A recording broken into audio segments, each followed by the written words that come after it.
নমস্কাৰ বন্ধু বান্ধৱীসকল পুনৰ এবাৰ আপোনালোকক স্বাগতম জনাইছোঁ আমাৰ এই সৰু অসমীয়া সাধাৰণ জ্ঞানৰ চেনেলটিলৈ আজি আমি আপোনালোকৰ বাবে লৈ আহিছোঁ আগন্তুক আসাম ডাইৰেক্ট ৰিক্ৰুটমেণ্ট এক্সামৰ বাবে কেইটামান অতি গুৰুত্বপূৰ্ণ প্ৰশ্ন উত্তৰ প্ৰতিটো প্ৰশ্ন গুৰুত্বপূৰ্ণ হয় আপোনালোকে ভিডিঅ'টো সম্পূৰ্ণকৈ চাব আৰু ভিডিঅ'টো চাই যদি ভাল লাগে তেনেহলে লাইক এটা কৰিব আৰু কমেন্ট এটা কৰিব আৰু এই চেনেলটোত যদি প্ৰথমবাৰ আহিছে তেনেহলে প্ৰতিদিনে এনে ধৰণৰ নতুন ভিডিঅ' পাই থাকিবলৈ এই চেনেলটো প্লিজ সাবস্ক্ৰাইব কৰি ল'ব তেলে আহক দেৰি নকৰি আজিৰ ভিডিঅ'টো আৰম্ভ কৰোঁ আজি আমাৰ ফাৰ্স্ট কোৱেশ্চনটো হৈছে কামৰূপ নামটো কোন চনৰ পৰা প্ৰচলিত হয় চতুৰ্থ শতিকাৰ পৰা সপ্তম শতিকাৰ পৰা দ্বাদশ শতিকাৰ পৰা ত্ৰয়োদশ শতিকাৰ পৰা এই প্ৰশ্নটোৰ শুদ্ধ উত্তৰ হৈছে চতুৰ্থ শতিকাৰ পৰা আমাৰ নেক্সট কোৱেশ্চনটো হৈছে পুৰণি অসমৰ নাম কি আছিল হোমাৰপীঠ প্ৰাগজ্যোতিষপুৰ সবৰ্ণপীঠ কমতাপুৰ এই প্ৰশ্নটোৰ শুদ্ধ উত্তৰ হৈছে প্ৰাগজ্যোতিষপুৰ আমাৰ নেক্সট কোৱেশ্চনটো হৈছে অসমৰ কোনখন গ্ৰন্থত প্ৰাচীন কামৰূপ ৰাজ্যৰ ৰত্নপীঠ কামপীঠ স্বৰ্ণপীঠ আৰু হোমাৰপীঠৰ উল্লেখ আছে কালিকা পুৰাণ হৰগৌৰী সংবাদ হৰ্ষচৰিত ৰাষ্ট্ৰৰংগিনী এই প্ৰশ্নটোৰ শুদ্ধ উত্তৰ হৈছে হৰগৌৰী সংবাদ আমাৰ নেক্সট কোৱেশ্চনটো হৈছে হিউৱেন চাঙে কোন দেশৰ পৰা 10,000 কিলোমিটাৰ খোজ কাঢ়ি ভাৰত পাইছিলহি জাপান চীন তিব্বত নেপাল এই প্ৰশ্নটোৰ শুদ্ধ উত্তৰ হৈছে চীন আমাৰ নেক্সট কোৱেশ্চনটো হৈছে হিউৱেন চাঙৰ মতে সপ্তম শতিকাত কামৰূপ ৰাজ্যৰ চাৰিসীমাৰ দৈৰ্ঘ্য কিমান আছিল 1002 মাইল 1123 মাইল 1570 মাইল 1667 মাইল এই প্ৰশ্নটোৰ শুদ্ধ উত্তৰ হৈছে 1667 মাইল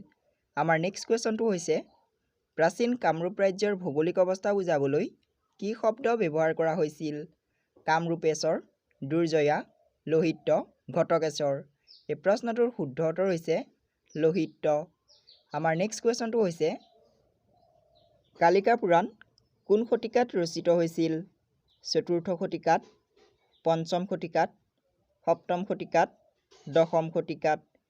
এই প্ৰশ্নটোৰ শুদ্ধ উত্তৰ হৈছে দশম শতিকাত আমাৰ নেক্সট কুৱেশ্যনটো হৈছে কামৰূপৰ জীয়ৰী অমৃতপ্ৰভাৰ বিয়া কি প্ৰথাৰে হৈছিল বুলি ইতিহাসত উল্লেখ আছে প্ৰজাপত্যই গন্ধৰ্ব পৈশাচিক স্বয়ম্বৰ এই প্ৰশ্নটোৰ শুদ্ধ উত্তৰ হৈছে স্বয়ম্বৰ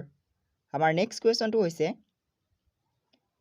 অমৃতপ্ৰভাক কোনখন দেশৰ ৰজালৈ বিয়া দিয়া হৈছিল কাশ্মীৰ ভূটান নেপাল পশ্চিমবংগ এই প্ৰশ্নটোৰ শুদ্ধ উত্তৰ হৈছে কাশ্মীৰ আমাৰ নেক্সট কুৱেশ্যনটো হৈছে কাশ্মীৰৰ ৰাষ্ট্ৰৰংগিনীৰ লেখক কোন আছিল অমৃতপ্ৰভা হিউৱেন চাং কলহান মেঘবাহন এই প্ৰশ্নটোৰ শুদ্ধ উত্তৰ হৈছে কলহান আমাৰ নেক্সট কুৱেশ্যনটো হৈছে অসমত আলহীক তামোল পাণ দিয়া প্ৰথা কোন জনগোষ্ঠীৰ দিনত আৰম্ভ হৈছিল মংগোলীয় আলপাইন অষ্ট্ৰিক কছাৰী এই প্ৰশ্নটোৰ শুদ্ধ উত্তৰ হৈছে অষ্ট্ৰিক আমাৰ নেক্সট কুৱেশ্যনটো হৈছে প্ৰাচীন অসমত ৰূপৰ সন্ধান ক'ত পোৱা গৈছিল শিৱসাগৰত গোৱালপাৰাৰ গোল্লাত ধুবুৰী গুৱাহাটীত এই প্ৰশ্নটোৰ শুদ্ধ উত্তৰ হৈছে গোৱালপাৰাৰ গোল্লাত আমাৰ নেক্সট কুৱেশ্যনটো হৈছে প্ৰাচীন অসমৰ কোনটো জনগোষ্ঠীয়ে লোৰ খনি আৱিষ্কাৰ কৰি লো ব্যৱহাৰ কৰিছিল খাচী নগা গাৰো ডিমাচা এই প্ৰশ্নটোৰ শুদ্ধ উত্তৰ হৈছে খাচী আমাৰ নেক্সট কুৱেশ্যনটো হৈছে প্ৰাচীন কামৰূপৰ প্ৰধান শক্তিপীঠখনৰ নাম কি উগ্ৰতাৰা মালিনী থান শদিয়াৰ কেঁচাই খাইটি থান কামাখ্যা মন্দিৰ এই প্ৰশ্নটোৰ শুদ্ধ উত্তৰ হৈছে কামাখ্যা মন্দিৰ